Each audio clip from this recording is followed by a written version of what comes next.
क्या आपको भी ऐसा लगता है कि अगर अल्ट्रासाउंड की रिपोर्ट में कभी बल्कि यूट्रस आ गया होगा या बच्चेदानी में सूजन की रिपोर्ट आ गई है तो इसका एकमात्र ऑप्शन हिस्टेक्टमी कराना यानी बच्चेदानी को निकालने का ऑपरेशन कराना ही है?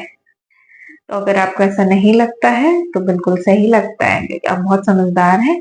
और अगर आपको ऐसा लगता है तो आप बिल्कुल गलत है, क्योंकि बल्कि यूट्रस को लेकर बहुत सारी भ्रांति फैली हुई है। हमारी ओपीडी में बहुत पेशेंट्स आते हैं जो नॉर्मली कोई अल्ट्रासाउंड कराने गए, हेल्थ चेकअप कराने गए, अल्ट्रासाउंड कराया और उसमें रिपोर्ट में बल्कि यूट्रस आ गई।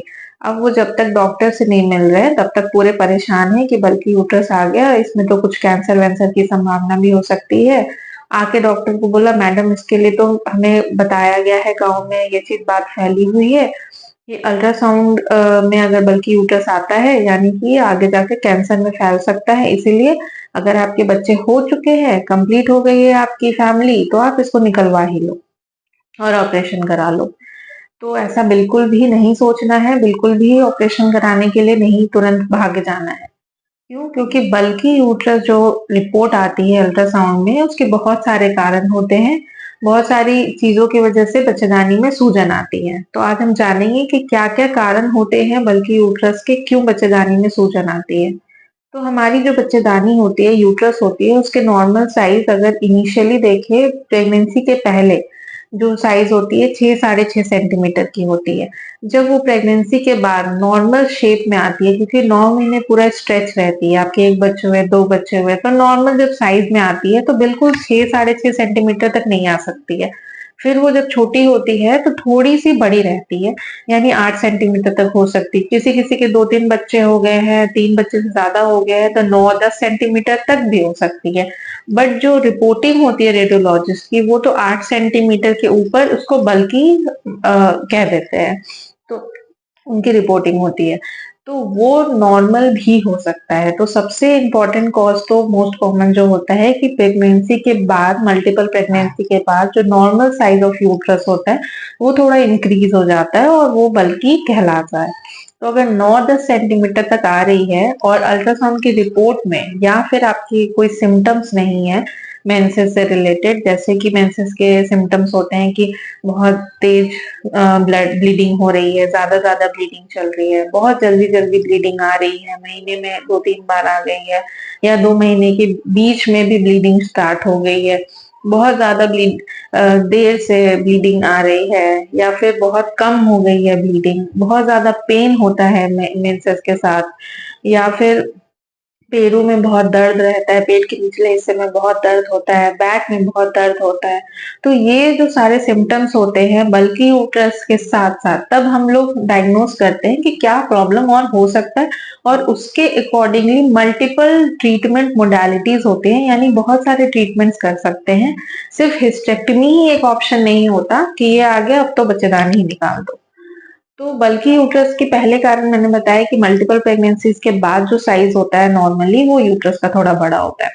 सेकेंड कॉज क्या हो सकता है? फाइब्रॉइड यूट्रस, यानी यूट्रस के अंदर, बच्चेदानी के अंदर जो गठान हो जाती है, गांठ हो जाती है, जो यूट्रस की मांसपेशी की परत होती है वो थोड़ी उसमें मांस बढ़ जाता है, तो उसको हम लोग गांठ के रूप में देखते हैं अल्ट्रासाउंड की रिपोर्ट में और ऐसे भी एग्जामिनेशन में फील हो सकता है, तो वो फाइब्रॉइड यूट्रस होता है।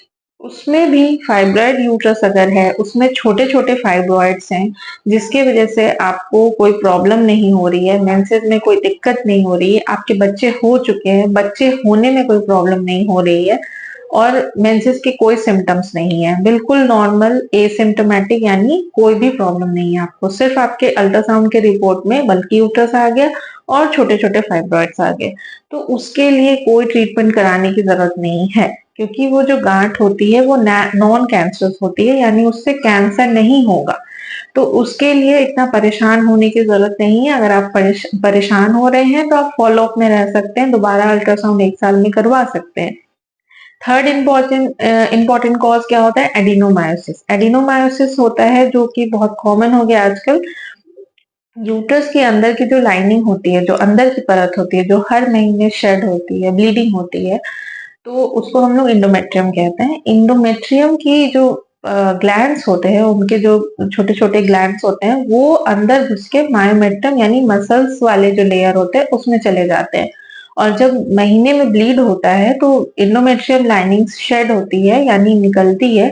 साथ-साथ अंदर में जो मांसपेशी में जो ग्लैंड्स होते हैं, वो भी ब्लीड करने लगते हैं, जिसकी वजह से उस परत में मोटाई उसकी बढ़ जाती है और वो बल्की यूट्रस में आएगी, लेकिन साथ में उसमें एडेनोमायोसिस के फीचर्स भी दिखेंगे अल्ट्रासाउंड में।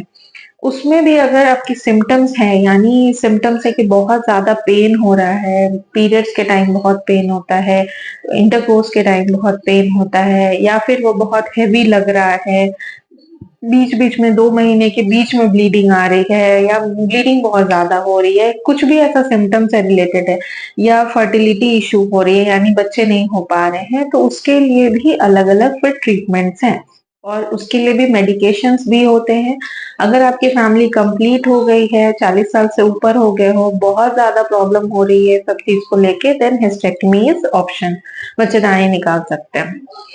थर्ड थिंग होता है एंडोमेट्रियल हाइपरप्लेशिया, यानी बच्चेदानी के अंदर की जो लाइनिंग होती है, जो सबसे अंदर की परत जो मैंने बताया एंडोमेट्रियम होता है, अगर वो उसकी मोटाई बढ़ जाती है, हाइपरप्लेशिया हो जाता है, तो बल्कि यूट्रस हो सकता है। फिर उसके लिए भी बहुत सारे ट्रीटमेंट्स होते हैं, यानी उसमें हम लोग पहले डायग्नोसिस करते हैं कि ये कैंसरस है कि नॉन कैंसरस है। नॉन फिर एंडोमेट्रियल पॉलिप है, एंडोमेट्रियल हाइपोप्लेशिया है, तो उसके भी बहुत सारे ट्रीटमेंट्स होते हैं, लेकिन हिस्टेक्टमी सिर्फ ऑप्शन नहीं होता है। तो ये कारण हो गए। देन फोर्थ इम्पोर्टेंट कॉज हो सकता है कि एंडोमेट्रियल कैंसर हो सकता है। तो एंडोमेट्रियल कैंसर की वजह से भी जो परत होती है वो बहुत मोटी हो जाती है, उसकी वजह से बहुत सारे सिम्पटम्स होते हैं, हेवी ब्लीडिंग होने लगती है, बल्की है तो पेन बहुत होगा, और भी बहुत सारे कारण हो सकते हैं अगर एंडोमेट्रियम